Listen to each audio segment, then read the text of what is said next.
Great outfit. Hey.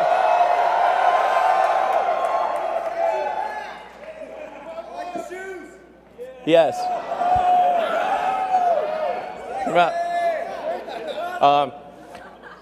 Yeah.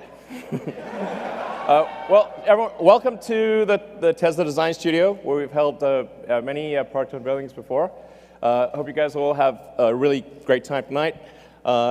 I think I've never seen so many cameras in my entire life. This is cameras everywhere. So we made the original Roadster, the Model S, the Model X, the Model 3, and then we also then made the new generation Roadster, which we'll bring in, or maybe it's over there.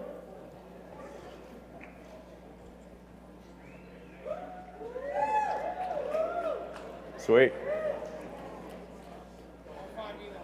Hey, sure. Yeah, and then the Semi.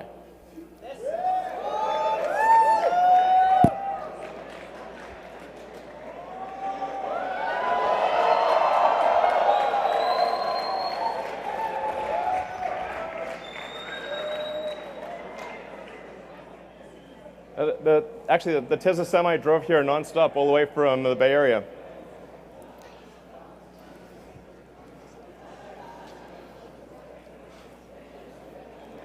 So the Tesla Semi, a 500-mile range electric Semi. I learned to actually, only after naming the thing, that Semi has two meanings. So the solar roof and Powerwall. Yeah. This is definitely going to be the year of the solar roof and Powerwall. Because of extreme challenges with the Model 3 production, we have to basically allocate all resources to Model 3 production because otherwise we're going to die. And so basically, it was pretty tight, I have to say. That was a hard one. I would say like 2018 was probably felt like aging 5 years in one. Honestly, it was really intense. So,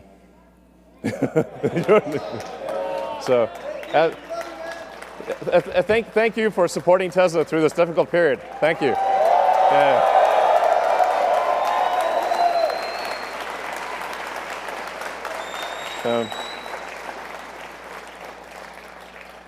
But now that Model 3 production is going pretty well, we're going to finally allocate engineering attention to the solar roof as well as the solar retrofit. I'm pretty excited about both the solar tile roof and the solar retrofit and Powerwall. Part of the reason we couldn't make Powerwall is we couldn't make enough cells. So we had to either allocate cells to the car or to the Powerwall. And it was like, well, we've got to make the cars. So then Powerwall got cell star, basically. But 2019, so we are now going to ramp it up. So PowerPack is kind of like our industrial strength battery storage system. We did the biggest battery storage system in the world in Australia. And yeah, that was really super cool.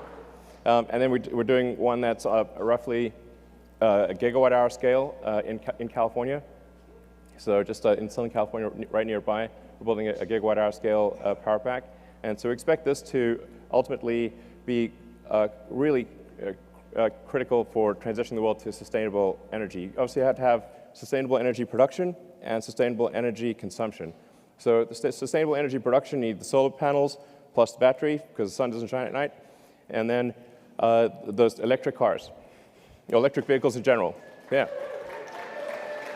So, but I mean, the really exciting thing is if you have with solar plus battery plus electric vehicles, we have a fully sustainable future. This is a future you can feel really excited and optimistic about. I think it really matters. Yeah.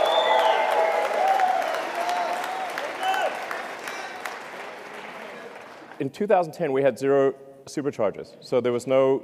You couldn't really drive long distances with an electric car in 2010. So it was like, well, okay, we better have some high power chargers, otherwise it's going to be extremely inconvenient to drive long distances.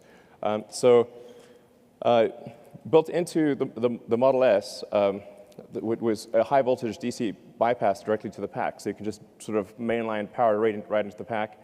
And then nobody was building high power chargers, so like, okay, we better build these high power chargers because nobody's building them. And so we went from 0 superchargers to building a global network of superchargers. Yeah. Yeah, so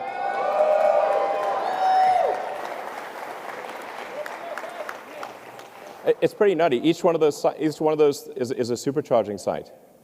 So supercharging team did an incredible job building a global network of superchargers that allow you to travel to a massive section of the world, basically anywhere in North America, almost anywhere in Europe, most places in China, not the Gobi Desert yet, but most places. We'll cover the Gobi Desert. We'll get there. And I was just wondering, like, where will Tesla be in 10 years? You know?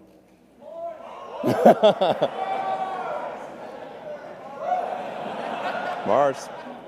Exactly. We will be driving a Tesla on Mars. I think we could. I think we actually could. Okay. Tesla will be on Mars in 10 years.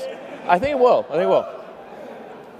So after that extended history lesson, what about the actual reason you came? Okay. There's a missing car. It starts with a Y, ends with a Y, and that's Y in the middle. They bring out the Model Y. Oh wait, yeah. Extended history lesson.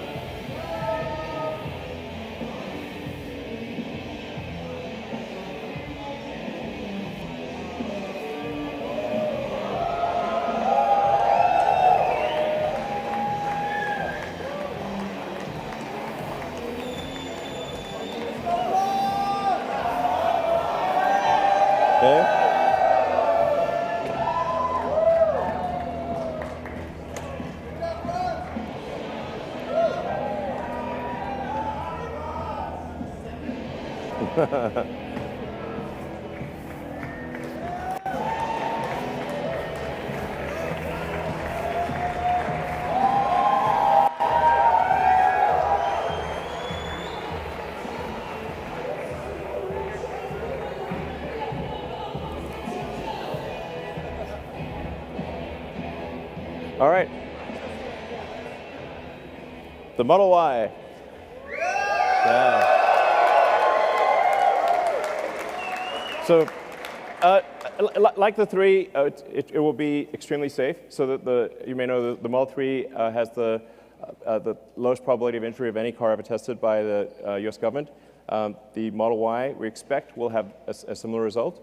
5 stars in every category.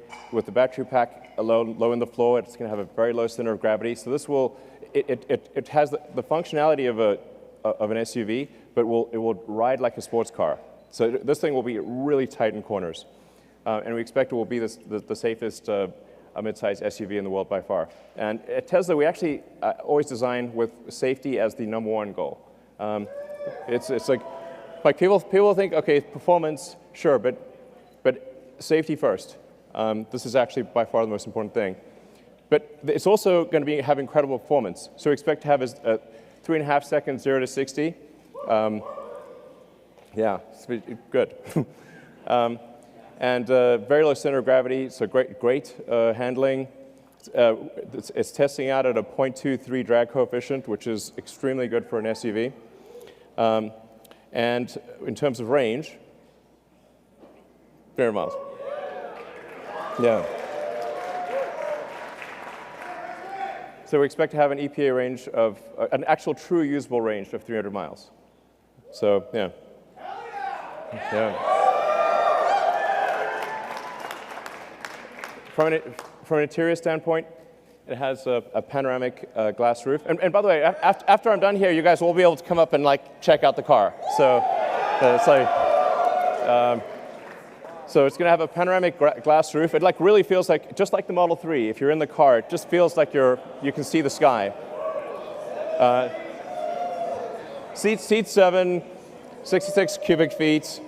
Obviously, autopilot and all that. As I've said publicly, we expect to be feature complete with self-driving sometime later this year. And then as we prove out the safety with billions of miles and kilometers, we will, from our standpoint, feel it's like safe enough to not pay attention and then get the regulatory approval sometime thereafter. But the cool thing is feature complete. Like it'll be able to do basically anything by the end of this year, just with software upgrades, which is pretty cool. So let's see, Model Y lineup. Okay, there you go. So yeah.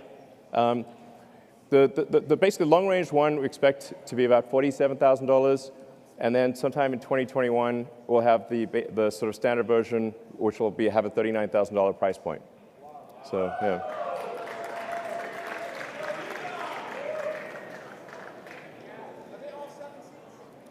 No, the 7 seats are optional. Yeah. Do you mean the liftgate?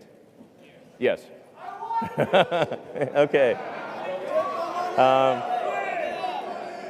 I mean, you never know. We might do better than this, but so it should be at least this good. So I think it's going to be really compelling. I'm confident that it'll be of any mid-size SUV, it'll be the one you want. Yeah, I think it'll probably sell. I think we'll probably do more Model Ys than X and 3 combined, most likely. Yeah. So there you have the sexy presentation. So, all right. Thank you all for coming. Those of you who are here and those of you who are watching, thank you very much for your support over the years. It's been a hell of a ride. I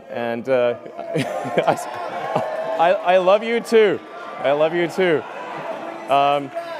We are bringing sexy back quite literally. All right, thank you.